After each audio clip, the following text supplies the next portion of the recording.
situação anterior é a situação da lei de Hooke tridimensionais, né? No caso de plano, de tratar de uma lâmina, e nas aplicações mais usuais de laminado, que se trata de estruturas delgadas, então é natural que se use as hipóteses de estado plano de tensões, embora depois nós vamos incorporar mais alguns termos. Tá? Mas nós podemos começar com o estado plano de tensões. Então, a etapa aqui se trata de modificar essa relação completa para a situação de estado plano de tensões. Então, o que acontece? O que nós vamos considerar aqui é essa situação em que apenas essas três componentes aqui são diferentes de zero. Isto é, apenas as componentes que estão de tensões contidas no plano 1, 2. Então, todas as componentes transversais, como se diz, de tensão, então é a tensão σ3 e as duas tensões cisalhantes, essas duas aqui, elas vão ser, num primeiro momento, consideradas como nulas. Agora, o que acontece? O fato de que essas três tensões são nulas não modifica em nada essa matriz. Isso aqui é propriedade material, não tem nenhuma relação com o estado de tensões. Correto? No entanto, esses zeros aparecem aqui e vai gerar expressões para essas deformações. Então, nós vamos ter a deformação 3 não será nula, isso é normal, né? Estado plano de tensões não é plano de deformações. Então, você vai ter essas duas tensões aqui atuando sobre esses coeficientes, vai produzir deformação normal transversal. E as duas cisalhamentos transversais, nulas.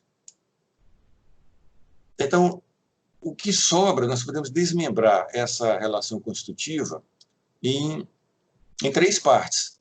Uma parte para a deformação 3, uma parte para as deformações não nulas coplanares, que serão essas três aqui,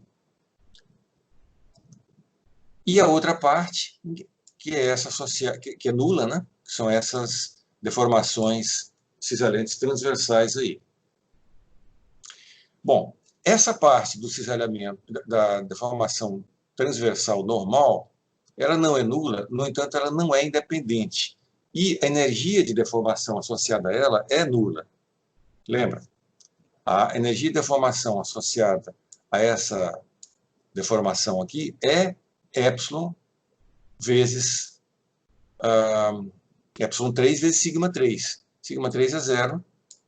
Então, a energia de deformação, a densidade de energia de deformação ali é zero, embora a deformação em si não seja. Tá? Então, nós vamos construir uma relação constitutiva separada, assim, a parte coplanar. Escrevendo a matriz em termos das relações de engenharia, condição de engenharia, nós temos isso. Tá? Que nós podemos agora escrever de uma maneira compacta, assim. Nós estamos, digamos, reciclando aquela notação ε1, que antes era a deformação completa, 3D. A partir de agora, nós vamos usar para designar apenas as componentes de deformação no plano. O que mais?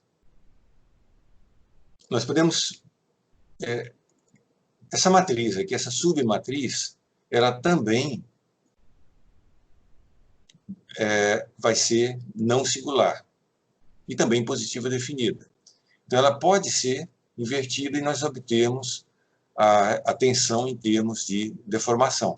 A inversa dessa matriz é uma das poucas quase uniformidades na literatura, pelo menos em alguns lugares, de chamar isso aqui através de que.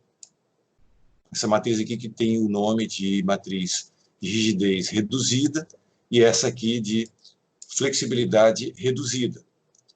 Então, quando a gente inverte essa matriz aqui, nós temos o Q em termos das constantes de engenharia. Fica dessa forma aqui. Correto?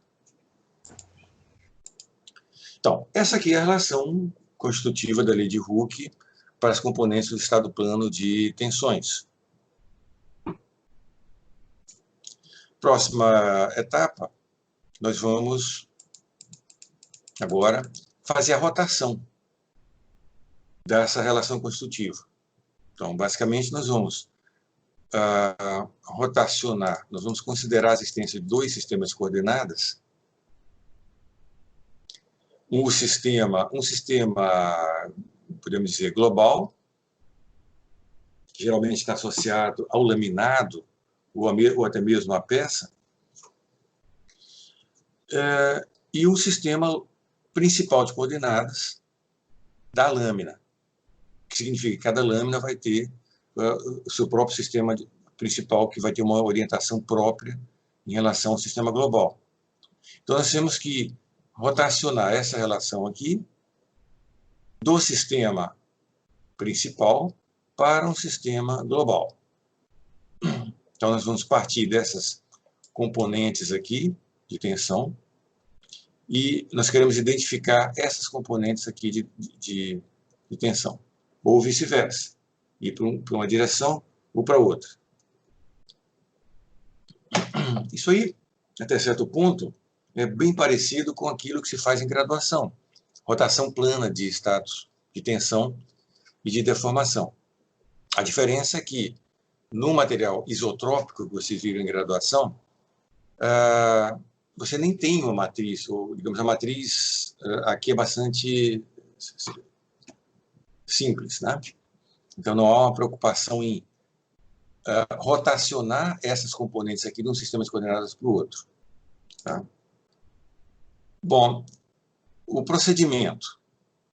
O procedimento é aquele procedimento de transformação tensorial, considerando que tensão é um tensor, deformação também é um tensor, então ambos se transformam da mesma maneira, de um sistema de coordenadas para o outro, e a maneira, no caso de rotação plana, que está sendo feito em torno do eixo 3, que coincide com o eixo Z, tá? Então você tem uma tríade, eixo 1, 2 e 3, o eixo 3 coincide com o Z e você rotaciona o plano, rotaciona apenas em torno do eixo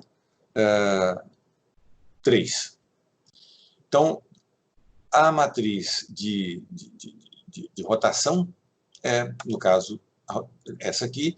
A rotação inteira fica definida apenas por um ângulo, esse ângulo θ aqui entre os dois eixos. E a rotação em si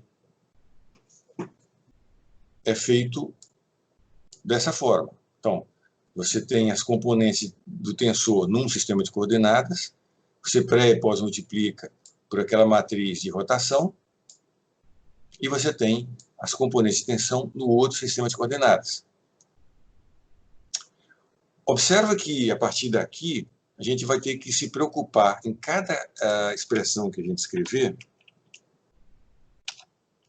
Nós vamos ter que ter uma preocupação constante em identificar qual sistema de coordenadas que aquela grandeza se refere. Não adianta mais eu escrever sigma. Eu preciso dizer, por exemplo, se eu escrever aqui apenas essa notação sigma em negrito para designar essa matriz, não vai ser suficiente. Eu preciso saber que as componentes dessa matriz se referem ao sistema XYZ, ou ao sistema principal 1, 2, 3. Então, as coisas agora, todas elas vão ter que ser rotuladas. Tá certo? Agora, convertendo essas matrizes para a notação de Voigt, então eu vou converter essas três componentes nessa forma aqui, e convertendo, isto é, abrindo isso aqui, basicamente, você vai ter que abrir e reordenar tudo isso, então vai terminar virando um produto de uma matriz vezes esse vetor das componentes de Voigt, da notação de Voigt, das tensões no outro sistema. Percebem? Aqui eu tenho a forma tensorial, padrão. Eu pré e pós-multiplico a matriz pela rotação. Aqui não. Aqui eu tenho uma outra matriz que faz um produto simples com esse vetor. Tá certo? Que nós vamos designar essa matriz como T a menos 1. E nós vamos ter essa notação aqui. Essa matriz T aqui, ela tem uma característica que é bastante simples de ser rotacionada. Ela é uma matriz que nunca é singular. E a inversa dela pode ser obtida de uma maneira super simples, apenas trocando θ por menos θ.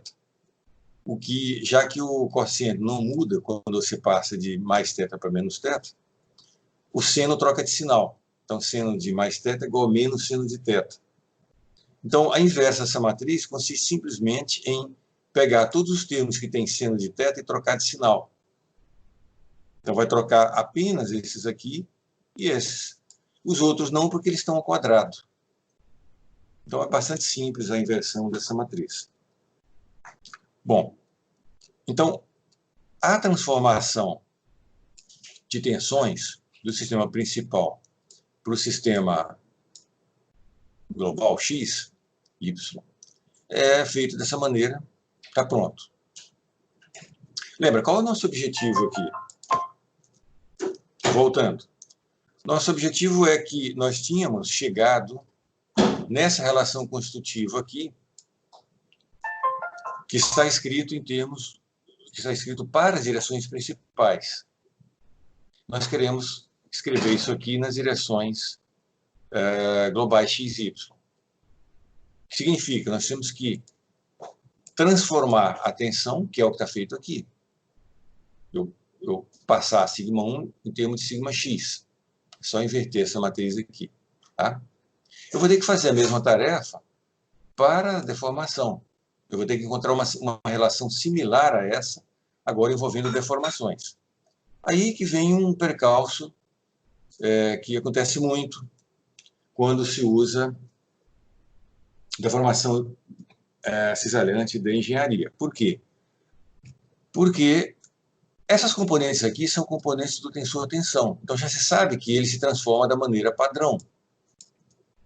Porém, isso aqui não são as componentes de um tensor, de nenhum tensor. Por quê? Porque isso aí não se transforma da maneira como os tensores devem se transformar, que é essa aqui. Bom, aí vem a pergunta, mas por que então se usa isso? Porque a lei de Hooke ela fica mais simples e mais tradicional de ser escrita em termos, isto é, relacionando a tensão cisalhante com deformação cisalhante da engenharia, não com o epsilon 1,2.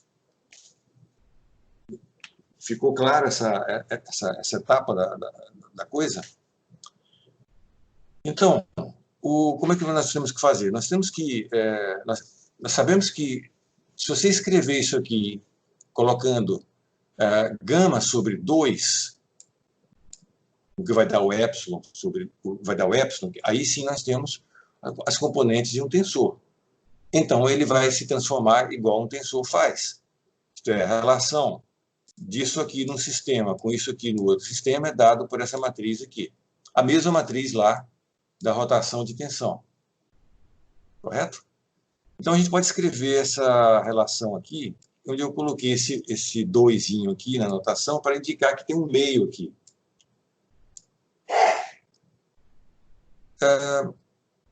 Só que a lei de Hooke não tem um meio. Então, nós vamos ter que, de uma maneira algébrica, consistente, tirar esse meio da história. Isso aí, algumas décadas atrás, foi feito de uma maneira um tanto elegante. Um camarada criou uma matriz. Essa matriz tem até um nome que eu não consigo lembrar. Esse R aqui, na verdade, é tudo inútil para vocês. É o início do nome do camarada que criou esse procedimento aqui. Na diagonal 1, 1, 2. Essa matriz ela tem a característica que, se você multiplica por esse vetor aqui tensorial, ele termina matando esse meio e gera isso aqui, que é o que está lá na lei de Hooke. Então, você pode fazer uma relação entre o epsilon com o meio e o epsilon sem o meio. Correto? De uma maneira enxuta. Bom, isso está feito aqui nas direções principais. E vai valer também nas direções x e y. Pronto. Então, agora nós temos todas as ferramentas para converter a lei de Hooke das direções principais para as direções x e y. Como é que nós vamos fazer? Vamos começar escrevendo aqui, isso aqui em notação compacta, né? Nós temos isso. Agora, nós vamos pegar a rotação das tensões, a rotação das deformações. Certo? Rotação das tensões, rotação das deformações. Aqui.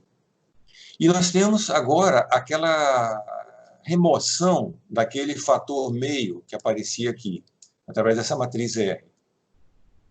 Certo? Então, com isso, nós podemos partir agora da relação constitutiva. Temos que o sigma1 é igual aqui a epsilon 1. Ótimo. Vamos agora rotacionar epsilon 1. Aliás, desculpe, antes de rotacionar, nós não podemos rotacionar diretamente. Nós temos que primeiro incluir o meio aqui nesse vetor. Isso vai ser feito multiplicando, digamos, escrevendo epsilon igual a R dessa forma aqui. Então, agora eu tenho esse epsilon que contém o meio. Aí ele é componente de tensor. Daí eu posso aplicar a rotação nele. Eu passo do epsilon em x para... onde nós estamos? Isso, eu passo da deformação principal para, fazendo a rotação, eu tenho nas direções x e y. Em seguida, eu vou remover o meio que tem aqui, aplicando R. Certo? Então, eu só transformei o lado direito. Agora, vamos transformar o lado esquerdo. A tensão sigma1, rotacionando, vai dar T sigma x. Observa que aqui está quase onde nós queremos. Nós queremos uma relação entre as tensões x e a deformação em x.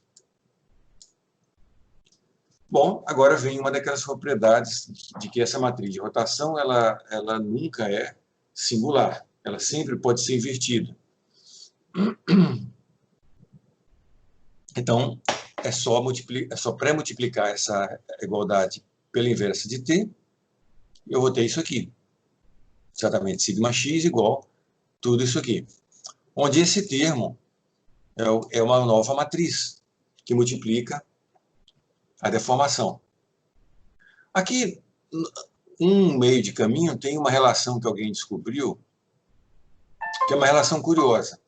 Se você abrir com mais calma esse produto aqui, aliás, esse produto aqui, R, T, R-1, lembra que o R é super simples, é uma diagonalzinha, 1, 1, 2. E R-1 é 1, 1 meio. De tal maneira, quando você pré e pós-multiplica por aquela matriz T, o resultado termina sendo isso aqui. Veja só que bonito. T elevado a menos T. A inversa do transposto de T. Correto? Então, você passa a ter que a tensão fica dada por essa matriz, que é esse produto, vezes a deformação. Esse produto aqui, ele é uma matriz que vai ser designado com o Q barra. Q barra, então, é definido dessa forma. Você consegue, hoje em dia, em 2 minutos, num manipulador simbólico de equações, você consegue operar isso. Isto é, a gente pode pegar essa matriz Q aqui e pós-multiplicar analiticamente por T e encontrar explicitamente os termos de Q barra em relação aos termos de Q, certo? Então, você tem uma relação de forma aberta desse jeito aqui. Aqui está explicitamente a relação entre cada Q barra desse e esses outros aqui. Então, a primeira coisa que surge é que agora, nas direções x, y, z, a matriz constitutiva é cheia. E você veja, ela é cheia como se o material fosse aparentemente anisotrópico. Tá? Embora fisicamente ele continue sendo isotrópico. Apenas que nessas direções aqui, x, y, ele apresenta comportamento anisotrópico. Principalmente, isso se traduz pela presença desses dois termos aqui. Lembra que isso aqui é simétrico também. Veja que a simetria dessa matriz reduzida, ela é herdada pela matriz rotacionada. Por quê? Porque você está pré- e pós-multiplicando pela mesma matriz aqui. T-1 e T-1 transposto. Então, isso aqui preserva a simetria. Então, essa matriz também é simétrica. Por isso que aqui só tem 6 termos. Né? Então, a existência desses dois termos aqui, por exemplo, significa que se eu aplico apenas uma... A inversa disso vai ter a mesma espacidade, vai ser cheia também. Então, se eu aplicar, por exemplo, uma tensão σx aqui, ela vai gerar deformações extensionais e também deformações de cisalhamento. Isso devo ter uma figura aqui. Tá? Por exemplo, se eu tenho uma... O que acontece? Vamos voltar ali. Observa que essa matriz ela é inteiramente definida pelo ângulo de rotação entre os sistemas. É claro que se o θ é 0 graus, os eixos coincidem, os sistemas coincidem. Então, é de se esperar que a matriz rotacionada volta a ser igual à matriz original, com os zeros aqui. Correto? Isso fica aparente aqui, porque com θ igual a 0 graus, todos os sinos que tem aqui vão a zero. Então, por exemplo, esse sistema de acoplamento aqui, por exemplo, o Q61, aqui tem seno, então isso aqui vai sumir tudo. E esse também, esse termo vai sumir por causa desse seno. Então, esses termos de acoplamento desaparecem se eu tiver θ igual a zero e também θ igual a 90. No caso de θ 90, ele vai sumir por causa do cosseno aqui, que está numa potência ímpar. Né? Então, se eu faço um ensaio uniaxial apenas com tensões na direção 1, a matriz, digamos, o material não vai responder com deformação cisalhante. Isso aqui vai ser zero, isso aqui vai ser zero. Tá? No entanto, se eu tiver uma tração numa direção x oblíqua, que faça um certo ângulo aqui com as direções principais, quando eu aplicar uma tração uniaxial, eu terei a deformação na direção x, também pelo efeito de Poisson na direção y transversal, e vai aparecer um cisalhamento nesse plano 1, 2 aqui. Vai aparecer uma deformação cisalhante. Isso é o efeito desses termos de acoplamento. Vocês já tinham visto isso, alguma coisa em mecânica dos sólidos, né? Onde ali era colocado para uma situação anisotrópica geral. Então, esse material ele termina sendo aparentemente anisotrópico. Agora, o que acontece? Você tem aqui 9 termos, mas com a simetria ficam 6 termos. Desses 6 termos, continua tendo apenas 4 deles independentes para um dado θ, correto?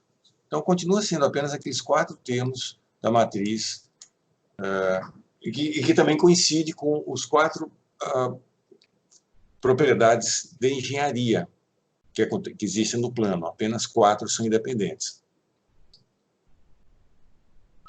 Bom, aqui está a inversão dessa relação aqui. A inversa dessa relação vai ser essa aqui. Correto?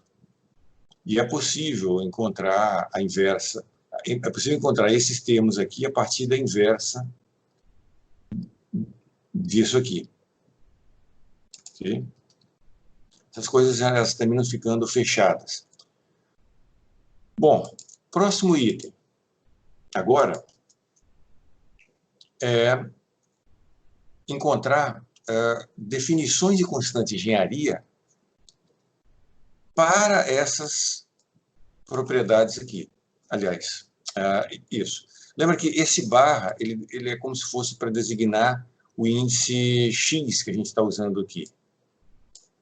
Tá? Então, para o material anisotrópico, veja que nós definimos constante de engenharia para as constantes ortotrópicas. Lembra? Nós definimos E1 na direção de ortotropia 1, E2 na direção ortotrópica 2, etc.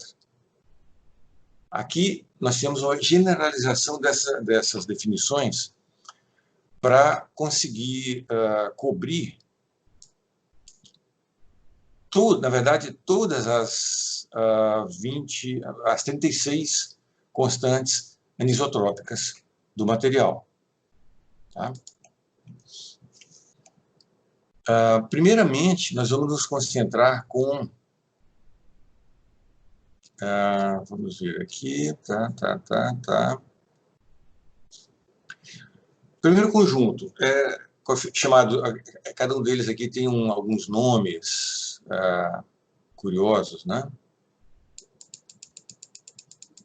Primeiro conjunto chamado de coeficientes de influência mútua do primeiro tipo.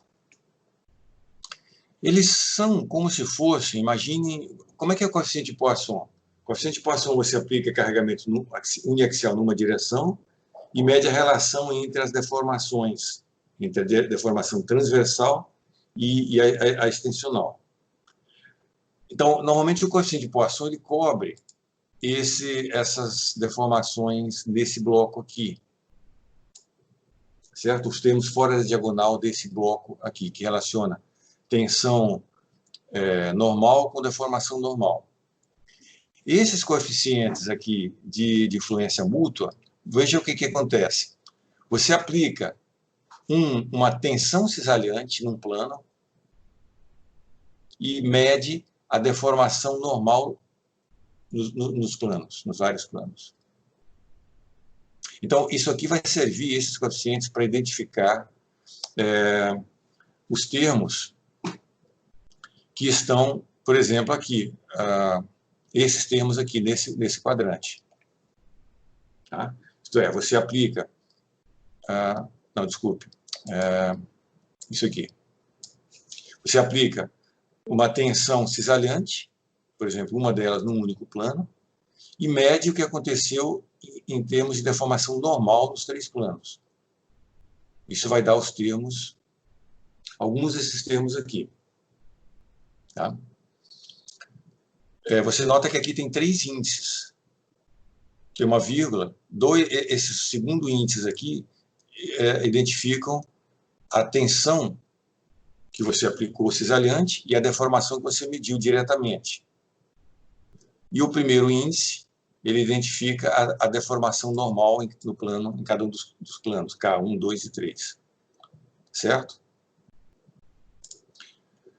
Bom, coeficientes do segundo tipo estão colocados aqui. Ele também tem 3 índices, só que eles vão identificar esses termos nesse quadrante aqui. Quer dizer, você aplica alguma componente, por exemplo, a késima componente aqui, de tensão normal, e aí você mede aquela deformação na mesma direção que você carregou. Por exemplo, se você aplica sigma 1, você vai terminar identificando essa coluna aqui. E você mede as 3 deformações cisalhantes que ocorreram em cada um dos planos. A relação entre essas deformações e a deformação que você mediu vai produzir 3 constantes para cada K desses aqui. Certo? O primeiro grupo de coeficientes é esses de Schentzhoff aqui. Ele identifica o acoplamento que no material anisotrópico vai existir entre cisalhamento de um plano e de um outro plano. Então, ele vai fornecer informações sobre os termos fora da diagonal desse quadrante aqui.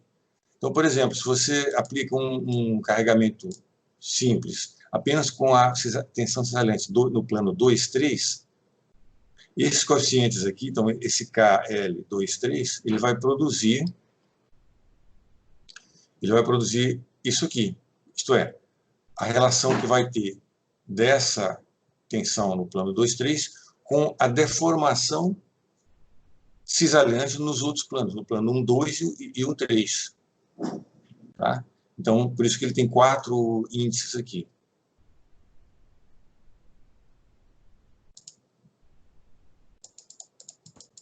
Então, quando você faz a interpretação disso, você chega nessa coisa maravilhosa aqui, cheia de termos, né?